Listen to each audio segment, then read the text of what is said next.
Today I want to talk to you about how to be vegan and not lose friends. There are three main reasons why you might lose friends. First of all, first reason is that eating out becomes very difficult. Second reason, that people start avoiding you because you preach too much or all you can talk is veganism. And the third reason is that you start avoiding people because they have different values. You don't want to be associated with people who eat meat. So I want to cover the first reason, how to make your eating out less challenging. Three keywords: research, preparation, and discipline. So preparation. You will basically have to take your own food with you, especially for house gatherings, like snacks. Bring your own snacks. Don't be shy. By discipline, I mean eat prior going out with your friends and then join your friends for a drink. Don't go out on empty stomach. Research. Ask your friends where they're planning to meet, in what restaurant, and call the restaurant, research the internet about this restaurant, what vegan options they have, ask them if they can modify for you. And remember, if a restaurant has it has pizza in general, you can easily turn it into a vegan option by just removing cheese, but make sure they don't use eggs and milk powder for their dough.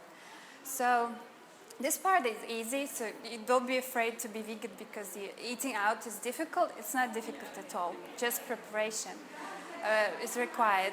Second two reasons that you avoid people or people start avoiding you is more complex, and I will talk about them those two reasons together because it has to do with human psychology and how our mind works.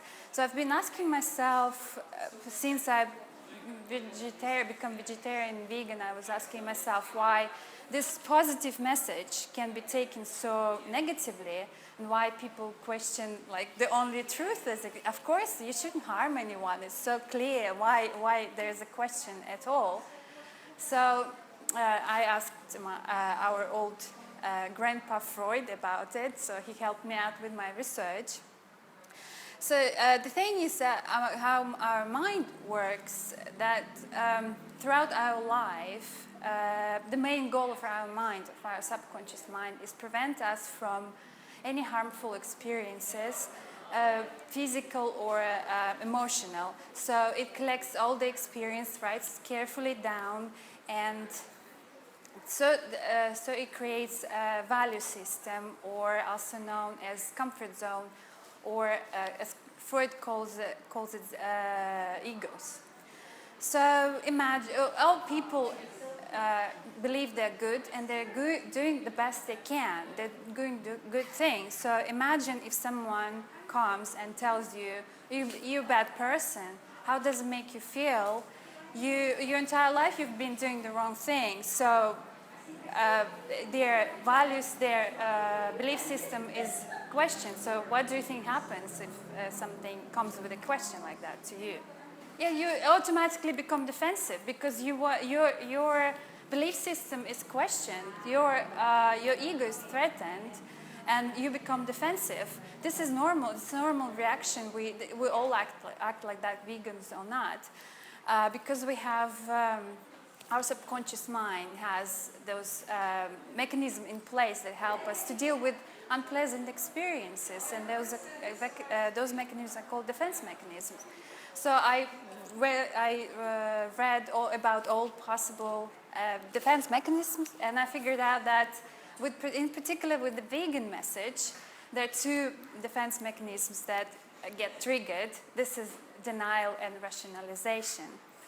And denial is that when we block the information that's unpleasant for us, we filter the message to only to hear what's pleasant, what we want to hear. This is why movies like Earthlings or Cowspiracy or some graphic footages from slaughterhouses often don't work because our subconscious mind will filter we don't want to experience, feeling of anxiety or guilt.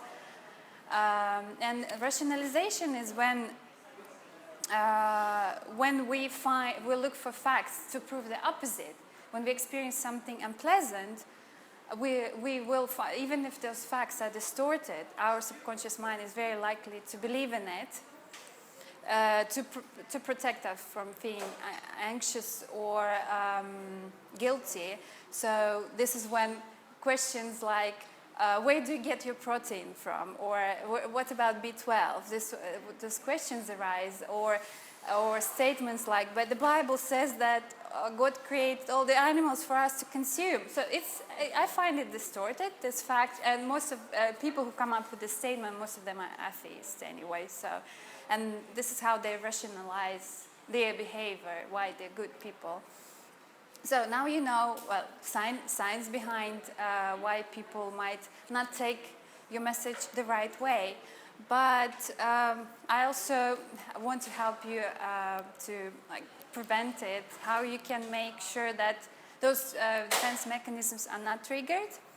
And I have two pieces of advice. First, that you have to focus on the good in people instead of focusing on the bad. So when people tell you, oh yeah, are you vegan? Oh, I eat sometimes, I have sometimes meat-free dishes, or I eat whole foods, or I recycle, stuff like that. Instead of telling, yeah, oh yeah, you're a murderer 6 other times and you don't eat meat-free dishes, or yeah, you recycle but you also eat meat and you have negative impact on the environment. Instead of focusing on those bits, you say, oh, that's great, how does it make you feel? And they will focus on the good, that they will be more open-minded to receive, and they will focus on, yeah, exactly, yeah, it makes me feel good, maybe I should do it more often. So, and the second piece of advice, yeah, well, I figured out that not everyone here vegan, but as Vika mentioned, that we all have different reasons for being vegan, and to be heard, if you really want to inform someone, you have to think about what value your message for other people has. And don't automatically assume that if you're vegan because of health reasons, that the other person won't consider it because of the same reasons. You will have to really think carefully, like what's their value, what's their value system. And this is when my mother comes to my mind. Yeah, I really want her to convert. Well, I try to inform her, but I'm very I become very preachy because I care so much about her health. But her health is apparently, for her, is not as important as it for me. So she doesn't listen. So I have to find out what her values are and how I can help her transition. And yeah, for as an example, a few examples from my life, like why preaching and being a vegan bully doesn't work. So I want to remind you, or maybe some of you don't know, about Freely the Banana Girl. So, but she's a very, very famous vegan blogger, vlogger, yeah, it's called on YouTube. And she's Australian. Well, she has lots of fruits there. Yeah, when she started, when I wasn't vegan, I was vegetarian when I first found her on YouTube, and she was focusing about how to be slim. She was sharing the information. She didn't even mention the word vegan. I didn't even realize she's vegan. She was saying, oh, if you want to be slim like me, active like me, healthy like me, then this is my diet. I eat fruit, blah, blah, blah. So she had a lot of followers. At some point, she turned into a vegan activist, and she became a bully at the same time. And strangely enough, her followership on YouTube increased really, really drastically. But what happened actually is not that before she had non-vegan subscribers. But what happened she just had more vegan subscribers now. So she was preaching to people who didn't need to be preached. They know already this message anyway. And she was raising her army of angry vegans. Then she overstepped some people, and she lost like 300,000 followers in the matter of few months because she just became too much.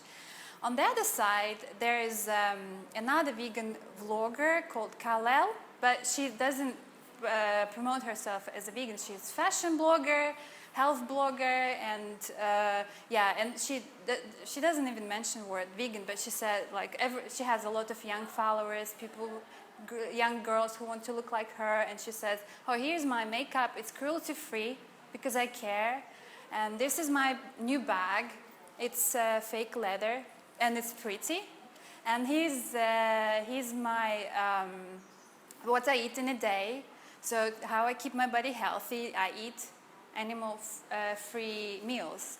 So, and she's more likely to have a bigger impact on non-vegans.